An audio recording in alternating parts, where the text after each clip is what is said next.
சிம்மம் அப்படின்னாலே ஒரு சூரியனுடைய பிரகாசமான மூலத்திரிகோணம் பெறக்கூடிய ராசி அந்த ராசி. அப்போ பெண்களுக்கு உண்டான அந்த ஒரு அங்கீகாரங்கிற ஒரு விஷயம், கௌரவமான ஒரு விஷயங்கிறது அந்த சிம்மாசனம் சம்பந்தமானது அந்த இது பெண்களுக்கு மேக்சிமம் உண்டு.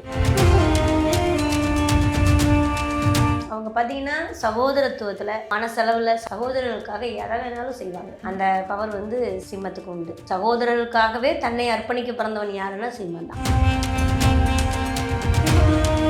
சாப்பாடு கொஞ்சம் டைம் ஆயிடுச்சுனாலும் இல்லை அதிகமாக இந்த மாதிரி பேசிட்டாலும் லைட்டாக அப்படியே ஒரு பக்கம் இந்த பக்கம் வலிக்கணும், அந்த பக்கம் வலிக்கணும், அப்படி ஏதாவது ஒன்று வலிக்கும். இது சனியினுடைய தாக்கங்கிறது தெரிஞ்சுக்குவேன்.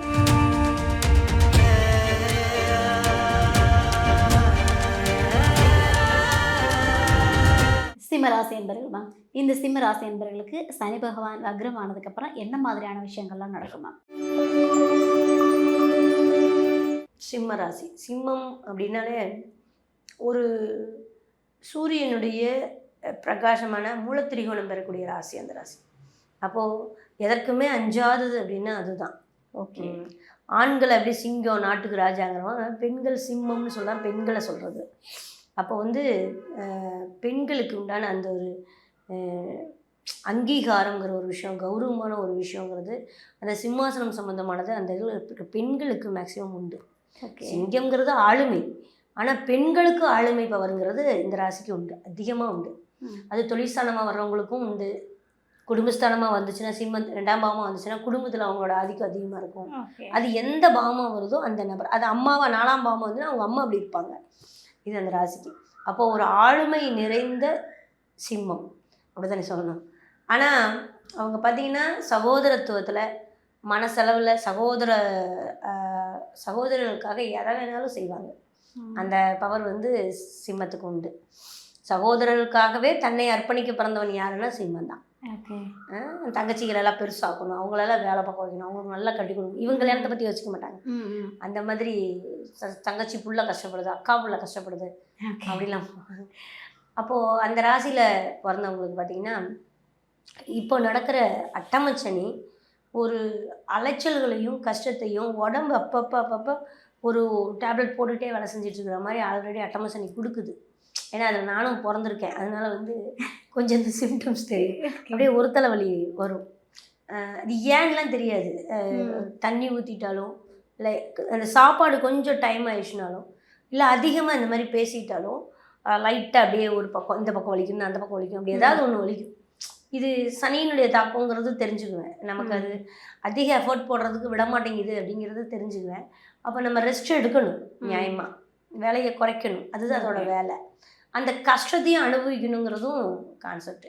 அப்போது நம்ம இது ரெண்டையும் எடுக்கணுங்கும் போது அதுக்கு ஈவனாக நம்ம அதை பரிகாரத்தில் உணவு ரீதியாக, உழைப்பு ரீதியாக கொண்டு வரணும், வாழ்வாதார ரீதியாக.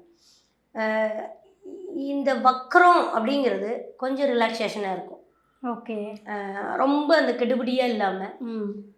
ஆனால் நீங்கள் எந்த அளவுக்கு கஷ்டப்படுறீங்களோ அந்த அளவுக்கு பணம் வரும். இது சிம்மத்துக்கு உண்டான அம்சம். ஏன்னா சிம்ம ராசியை பொறுத்த வரைக்கும் 4, 8, 12 சனியுடைய நட்சத்திரம் இருக்குது. 4, 8, 12ங்கிறது மேக்ஸிமம் கஷ்டத்தையே சுகமாக எடுத்துக்கிறது. அதுதான் அங்கே இருக்கிற கான்செப்ட்.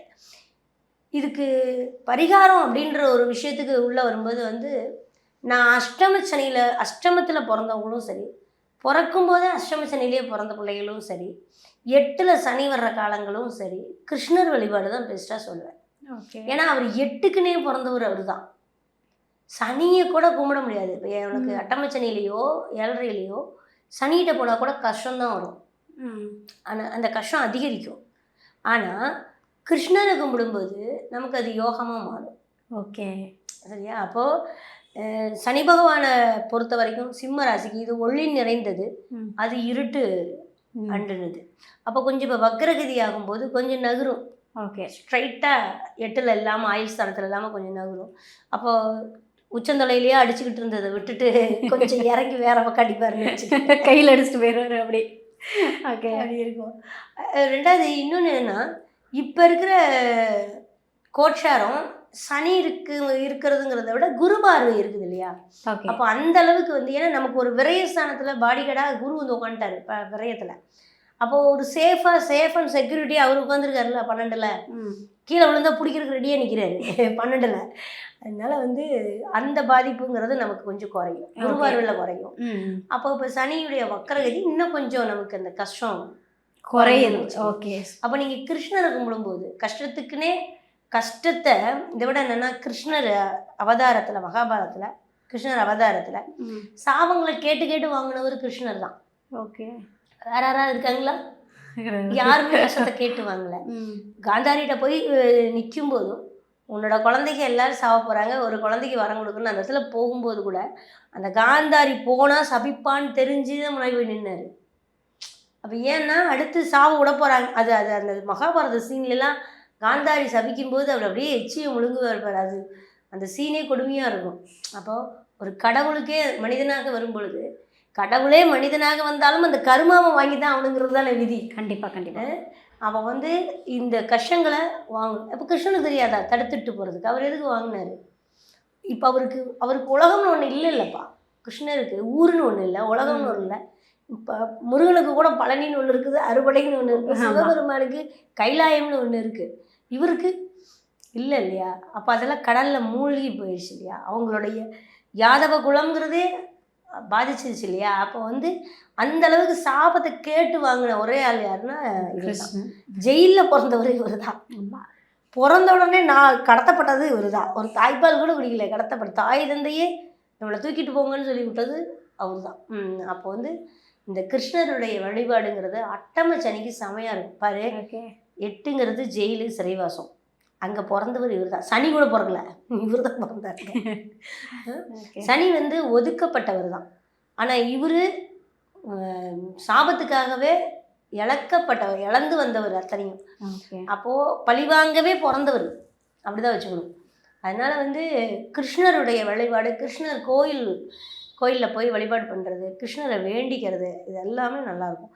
நீங்கள் இது ராதையோடு சேர்ந்த கிருஷ்ணரை வைக்கக்கூடாது. புல்லாங்குழல் மட்டும் வச்சிருக்கிற கிருஷ்ணர். இன்னும் வந்து 8ல் இருக்கிற உத்திரட்டாதி வந்து காமதேனு. அப்போது நம்ம அந்த மாட்டோட புல்லாங்குழலோடு இருக்கிற கிருஷ்ணர் சிலை, அதுதான் பெஸ்ட்டாக இருக்கும்.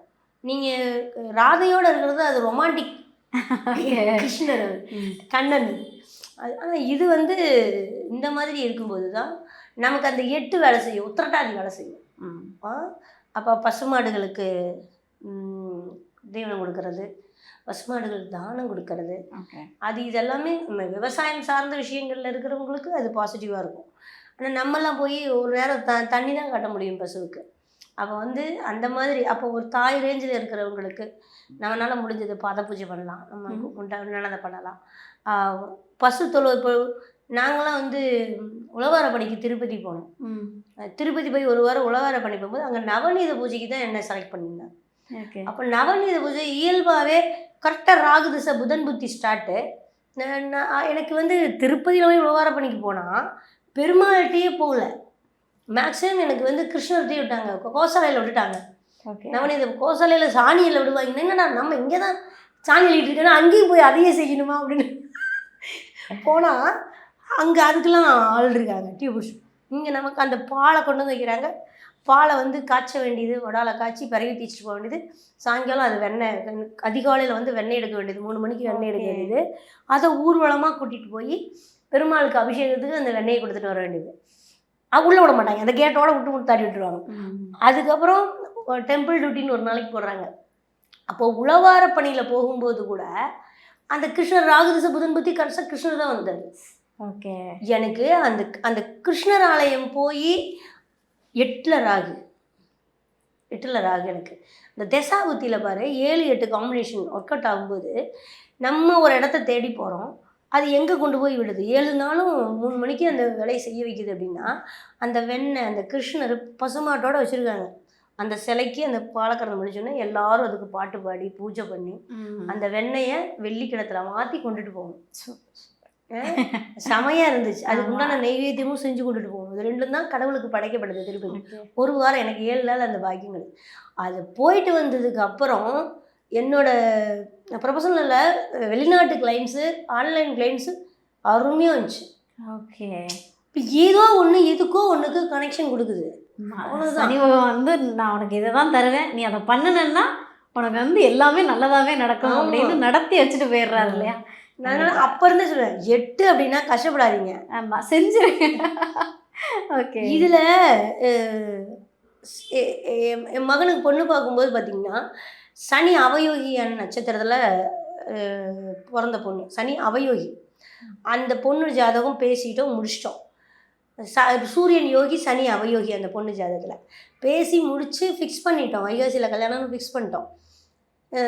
கிளைண்ட் ஒருத்தவங்க சனி அஷ்டம சனி ஸ்டார்ட் ஆகுது, அதனால் நீங்களும் முடிஞ்சால் திருக்கொள்ளிக்காடு போகிறோம் வர்றீங்களான்னு கூப்பிட்றாங்க. அவங்க ட்ராவலில் வந்துட்டு இருக்காங்க. திருக்கொள்ளிக்காடு போகலாம்னு, சரி சனி தானே ஈஸியாக கூப்பிட்றாங்க. காரில் இடம் இருக்குன்னு கூப்பிட்றாங்க. திடீர்னு காலையில் கூப்பிட்றாங்க. சரி நான் வரேன்னு சொல்லிட்டு அப்படியே ஆஃபீஸில் பிக்கப் பண்ணிட்டு போயிட்டோம். சாயங்காலம் 4 மணிக்கெலாம் வந்துட்டோம் வீட்டுக்கு. காரில் போயிட்டு கும்பிட்டு வந்துட்டோம். வந்து ஒரு 2 hours கூட இல்லை, பொண்ணு கேன்சல் ஆயிடுச்சு. சனி அவயோகி. நான் திருக்கொள்ளிக்காடு போயிட்டு வந்தோன்னே அது கேன்சல் ஆகுது.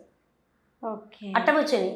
அப்போது இந்த கஷ்டத்தில் சனீஸ்வரனை போய் கும்பிட்றது எவ்வளோ ஒரு எஃபெக்டை கொடுக்குங்கிறது நான் என் அனுபவத்தில் உள்ளவங்க. நான் அப்போ யாருக்குமே 7.5 இருக்கட்டும், அஷ்டமச்சனியாக இருக்கட்டும், நீங்கள் போய் திருநள்ளாறு போங்கன்னு நான் சொல்லவே மாட்டேன். நிஜம் அது. ஓகே. நீங்கள் ஆயில் பாத் கூட பண்ணுங்க. திருநள்ளாறு போய் குளிக்கிறத விட நீங்கள் இங்கே நல்லா வீட்டிலே குளிச்சுட்டு குளிச்சிருங்க. அப்போதான் சனி பகவான் நினச்சி சனிக்கிழமைக்கு ஒரு முழுக்க போயிருக்கு. அது நானும் எவ்வளோ எக்ஸ்பிளைன் பண்ணுறேன், முடியல. திருப்பி அடுத்து நம்ம ஒரு பெருமாள் கோயிலுக்கு இது போயிட்டு, சிவாலயம் பெருமாள் கோயில் ஒரு அபிஷேக ஆராதனை பௌர்ணமி பூஜை பண்ணி முடிச்சதுக்கப்புறம் தான் மறுபடியும் அவங்க பேச ஆரம்பித்தாங்க. ஆனால் அந்த கனெக்ஷன் வரவே இல்லை. இவன் கட்ட மாட்டான்ட்டான். இவ்வளோ தூரம் பேசிட்டு பண்ணிட்டு கடைசியில் அவங்க மாமன்னு சொன்னால் எனக்கு அந்த பொண்ணு வேண்டவே வேண்டான்ட்டான். இன்ன வரைக்கும் அவங்களும் கட்டிக்கு ரெடியாக இருக்காங்க. என் பையன் பொண்ணு கிடைக்காம இருக்குது, இவன் வேண்டாங்கிறான். அப்போது அது பாரு, அந்த கட் பண்ணி விட்டுருச்சு பாரு அட்டமசனியில். நம்ம ஏன் போகாத இடத்துக்கு தேவையில்லாமல் போனது, ஃப்ரீயாக கூப்பிட்றாங்க போனது, அதை விட நான் அனுபவத்தில் உள்ளது. அப்போ கிருஷ்ணர் அப்படிங்கிறது ரொம்ப பெஸ்ட்டாக. சூப்பர். எப்படியோ வந்து உங்கள் பையனுக்கு இந்த வீடியோ மூலமாக ஒரு விஷயத்த சொல்லிட்டீங்கன்னு நினைக்கிறேன். ஓகே. சிம்ம ராசி என்பவர்களுக்கு வந்து சனி பகவான் வக்ரமானா என்ன மாதிரியான விஷயங்கள்லாம் பண்ணுவார் அப்படின்றது வந்து யாரும் இல்லாமல் ஒரு அனுபவ ரீதியாக நிறைய விஷயங்களை கொடுத்துருக்கீங்க. அருமைமா.